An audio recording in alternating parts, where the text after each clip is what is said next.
Dan saya katakan di sini, kita berhasil karena kita didukung oleh Presiden ke-7. Tepuk tangannya kurang semangat. Semangat lagi. Hidup Jokowi.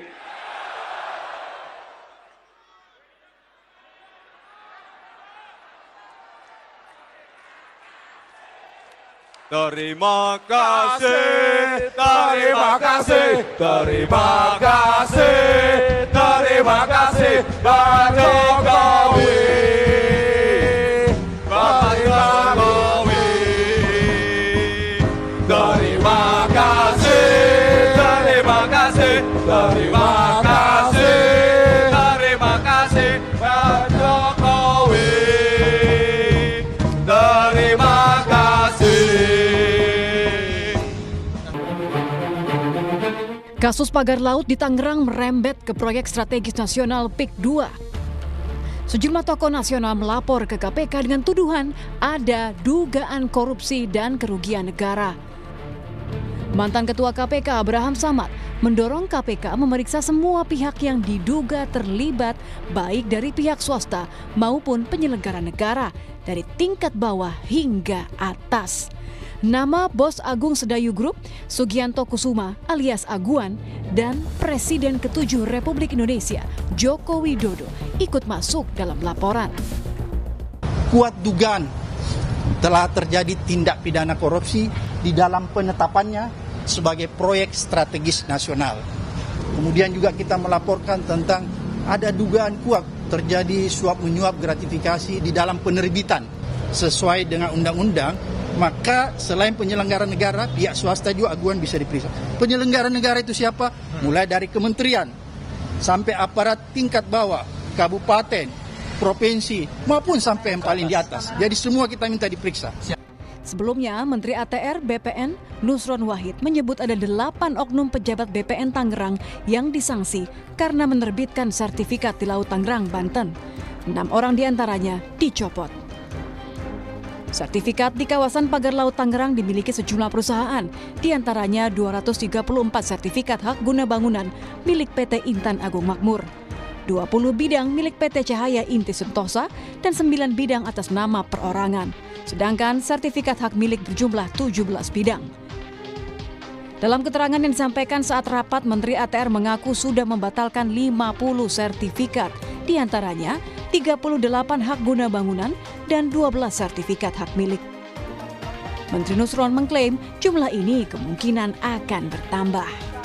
Perkumpulan aktivis 98 yang tergabung dalam kelompok Nurani 98 melaporkan Presiden ke-7 Republik Indonesia Joko Widodo dan keluarganya ke KPK. Jokowi dilaporkan atas dugaan korupsi, kolusi, dan nepotisme atau KKN, serta tindak pidana pencucian uang atau TPPU pada Selasa 7 Januari 2025. Salah satu anggota Nurani 98, Ubedillah Badrun, menuturkan adanya pelaporan kembali terhadap Jokowi dan keluarganya lantaran adanya rilis dari lembaga OCCRP. Ubedillah menilai temuan dari OCCRP sama dengan laporan yang disampaikannya terkait dugaan korupsi Jokowi ke KPK. Ubedillah membacakan laporan yang disampaikannya kepada KPK yang ditujukan langsung kepada Ketua KPK Setio Budianto. Ia meminta agar lembaga anti rasuah segera mengusut tuntas dugaan KKN dan TPPU yang dilakukan Jokowi dan keluarganya. Ia menilai pengusutan perlu dilakukan karena semua warga negara sama di mata hukum. Seperti diketahui, dalam daftar OCCRP selain Jokowi, ada nama Presiden Kenya, Presiden Nigeria, mantan Perdana Menteri Bangladesh, dan pengusaha India.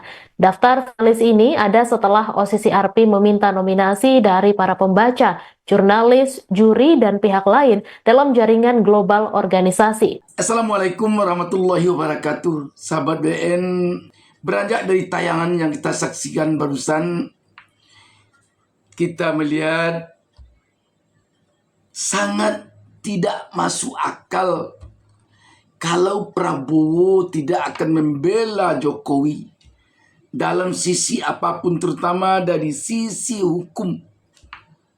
yang ada rada-rada akan menyeret nama Jokowi selama dia menjadi presiden, selama dia memimpin Indonesia. Jadi kalau ada sekarang ini pihak-pihak yang mengatakan Prabowo itu tidak akan pandang bulu, tidak akan pilih kasih di dalam persoalan apapun juga di negeri ini, termasuk persoalan hukum, dia tidak akan pernah membela Jokowi. Kalau ada hal-hal yang mungkin menyeret nama Jokowi, mungkin tidak masuk akal apa yang disampaikan pihak-pihak itu. Demikian juga selama ini ada juga suara-suara yang kita dengar mengatakan Prabowo telah bersimpang jalan dengan Jokowi. Sangat tidak masuk akal. Dengan demikian sahabat BN, terhadap apa yang selama ini atau baru-baru ini dilakukan oleh pihak-pihak yang mungkin oposisi terhadap Jokowi, tetapi merasa tidak oposisi terhadap Prabowo, seperti melaporkan Jokowi bersama Aguan berkaitan dengan persoalan PIK 2 pagar laut atau sertifikat tanah yang ditemukan di dasar laut di pesisir pantai barat Banten. Demikian juga yang melaporkan Jokowi dan keluarganya tentang hal-hal yang dirilis oleh OCCRP berkaitan dengan masuknya Jokowi ke dalam daftar tokoh dunia paling korup 2024.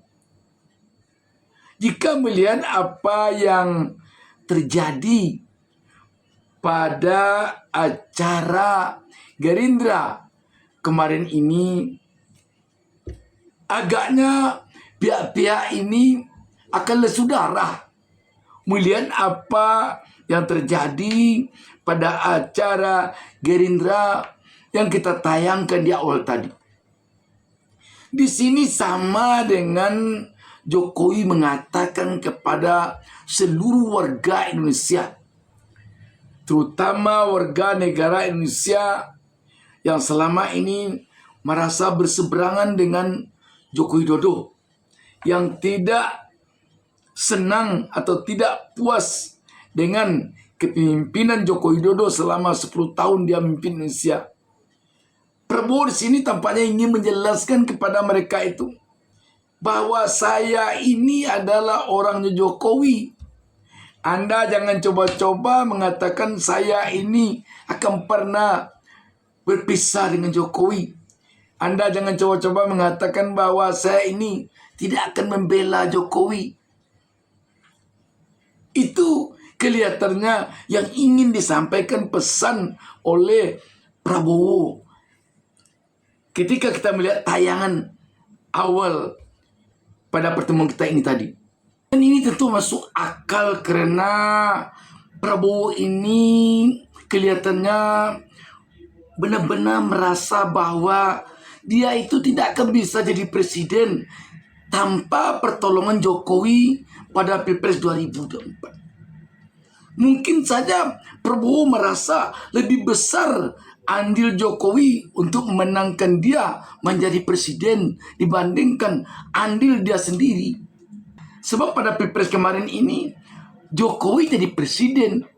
Dialah yang memiliki sumber daya negara, sumber dana negara. Prabowo belum menggenggam itu sampai Pilpres 2024 kemarin ini. Dan tidak dapat dibayangkan apa yang terjadi pada Pilpres 2024 kemarin ini kalau Prabowo tidak dibantu oleh sumber daya negara dan sumber dana negara yang dilakukan oleh Jokowi.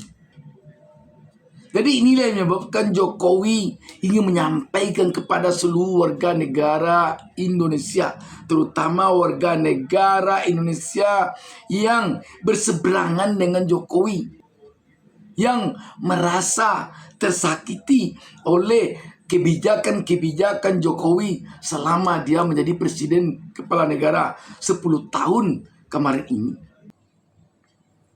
Dan tayangan ini memperlihatkan bahwa tidak ada tawar-menawar lagi oleh Prabowo tentang kedekatannya, tentang kesetiaannya kepada Jokowi.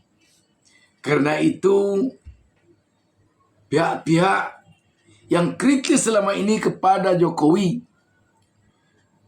sebut sajalah seperti Abraham Samad, mantan Ketua KPK, Said Didu, Habib Rizik pun, dan yang lainnya, agaknya dengan tayangan di awal tadi, dengan apa yang terjadi pada acara Gerindra kemarin ini, agaknya telah dapat mengambil kesimpulan bahwa tidak ada yang perlu diharapkan kepada Prabowo untuk hal-hal yang berkaitan dengan merugikan Jokowi. Jadi, sahabat BN, di sini sekali lagi Jokowi ingin menyatakan tampaknya kepada publik, terutama kepada lawan-lawan politik Jokowi, bahwa kalian jangan harapkan saya ini tidak akan membela Pak Jokowi. Jangan kalian harapkan itu. Dan kalau ada kalian yang berharap demikian, itu sama namanya kalian itu dengan bermimpi di siang bolong. Sama kalian itu hanya dengan berhayal. Itu setidaknya pesan yang dapat kita baca dari apa yang dilakukan oleh Prabowo di saat acara Partai Gerindra kemarin ini. Jadi sekali lagi kita yakin pihak-pihak yang selama ini kritis kepada Jokowi dan berharap Prabowo akan turut serta bersama mereka dalam penegakan hukum terhadap Jokowi, agaknya lesu darah. Lesu darah. Sahabat BN, dengan ini kita agaknya bisa mengatakan bahwa tidak ada lagi tawar-menawar kepada Prabowo untuk dia tidak akan membela Jokowi dari sisi apapun juga.